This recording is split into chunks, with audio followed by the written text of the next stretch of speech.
Welcome, everyone. Good afternoon. It's a great show today, Rubbin Minds on television. My name is Latasha Ngwube. I'll be your host for today and the next couple of weeks. It's been a very exciting week all over the space, the social space, the political space. I mean, Showore is still being detained. We're still waiting to hear from the DSS to figure out what we're going to be doing next to see if it's going to be released. Samson Siasia's mom, too, has just been released from kidnappers. We're grateful that she was returned safely. We have a really exciting show today, and I have some really, really interesting guests lined up to chat with you guys. I'm going to go straight to our first guest on the show today, Mr. Bankulli Osha. Good day, ma. Oh, Bankulli, you're so kind and so warm. Welcome to the show. Thank you for Have you been on Rubbin Minds before? I've never, well, unfortunately, this is my first time on Rubbin Minds. Unfortunately? Yeah. What do you mean, unfortunately? Yeah, You're going to make it seem like we dragged you here kicking and screaming. Nobody invited me. You invited me. So Bankulli is a vocalist. And my definition now is getting compounded. Please, define yourself. I would like you to define yourself. Basically say I'm a music executive. Okay. Maybe music merchant. But you started off in A&R.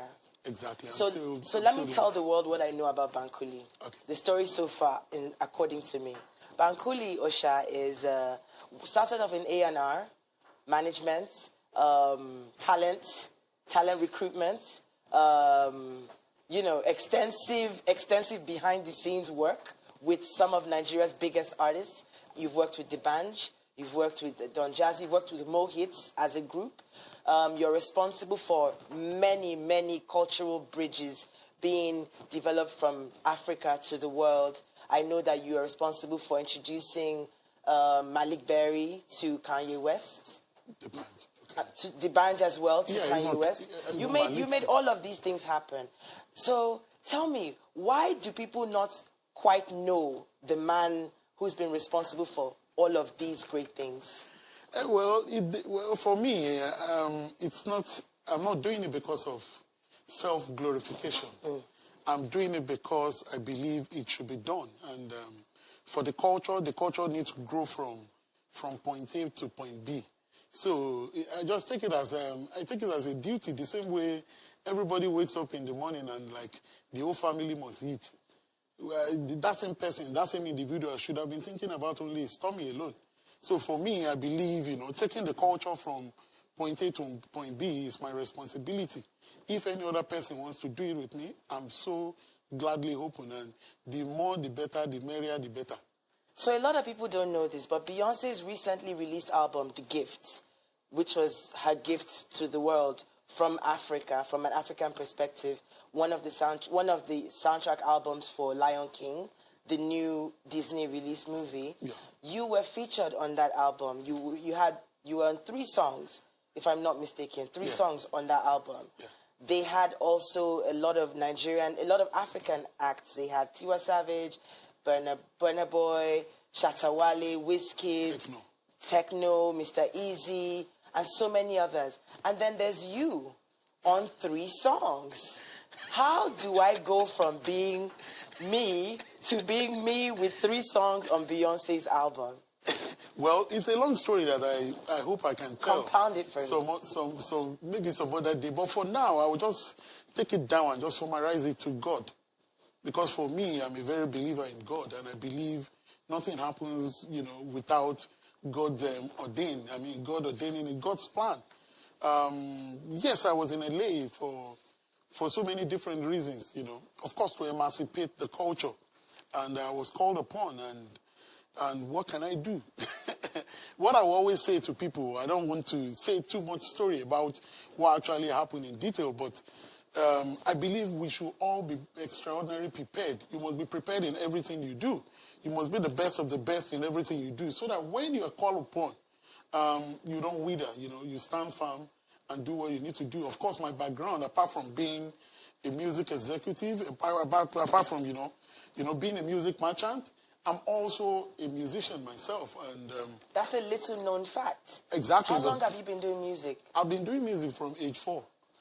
But you've never recorded anything commercially. I've recorded a lot. Well, for your personal consumption. No, I've not. But you're going to see more of that very soon. But behind the scene, I've been doing a lot of it. Now is the time to know got the money. You're joking. That was you? Yeah, that's me there. Are you credited on these songs? Well, you know the way the old Nigeria How does it go? It's getting better now. Yes. Because back in the days, people are so scared to talk about, this person did background vocals on my song. Some people, they want to make I cry. Some people, they pray make I die. That was you? Yeah, I was there. My voice was hidden somewhere there. Interesting. And of course, on What the Throne with Jay-Z and Kanye, okay. I was there. I was on 2 tracks there. Lift Off, featuring Beyonce and so many other artists. So this isn't your first time working with Beyonce? No. But, I mean, for this project, for all intents and purposes, for this project, you worked with the Queen. What is it like working with Beyonce? Tell me one extraordinary thing that you saw. You interacted with Beyonce and you thought, this is why she's the Queen. Well, they are very, I'm sorry to use that word, they are very, very creatively organized. They have a plan, they have a plot, and it must be executed. And I believe for someone like me, I've interfaced with a lot of them like that for years back, and I've inserted that into the way I deal with people out here. There must be a plot, there must be a well-planned, orchestrated design for the project, and the execution must be extremely to the details.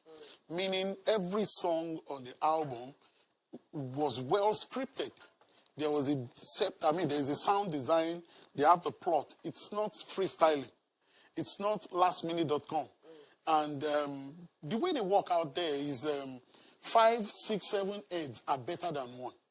Not the same way we run our stuff here when it comes to music, Not just the artist and the producer. Because every time you listen to most of the song here, you only hear produced by one person. No A&R in the room.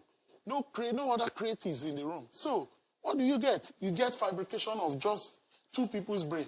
While for them, what they have is, you have 5, 10 people. I remember one of those tracks during the What the Throne session.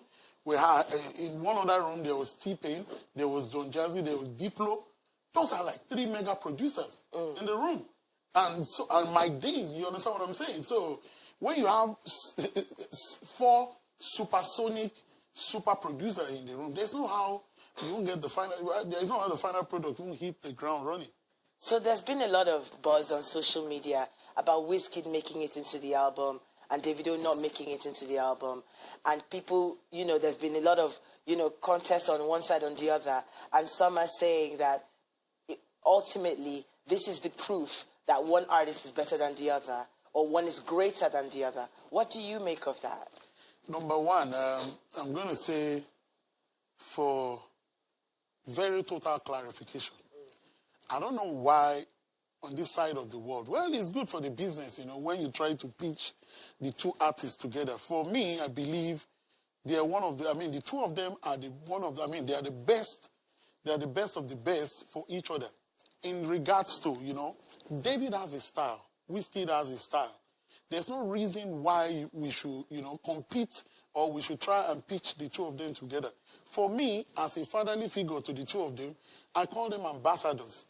That's what I see them as. I don't see any rivalry between the 2 of them because Wizkid is successful in what he does. He has done pretty much a lot of collaborations. You understand what I'm saying? I'm talking of, Chris Brown. He's with Beyonce. And the same thing with Davido. Davido is with Chris Brown as well. And so many other times. His forthcoming album, I've listened to some massive track and massive collaboration that I can't talk about now. In that, and for me, I don't know how people see them from there. From afar, but for me, they are both creative genius. Okay, I like your perspective. But let me ask you something. In the words of P. Diddy, did you ever think that you would be this rich? Did you ever think that you would have this? Would you ever be this big? Did you ever imagine it in this way as it's happening right now? I want to say yes and no. Because my explanation can be a little bit, it will throw a lot of people off. Go for it. When I was very young, I had so many conversations that came around. You know the way parents, they know it's going to happen, but we don't know the time because God owns the time. And like I always say, before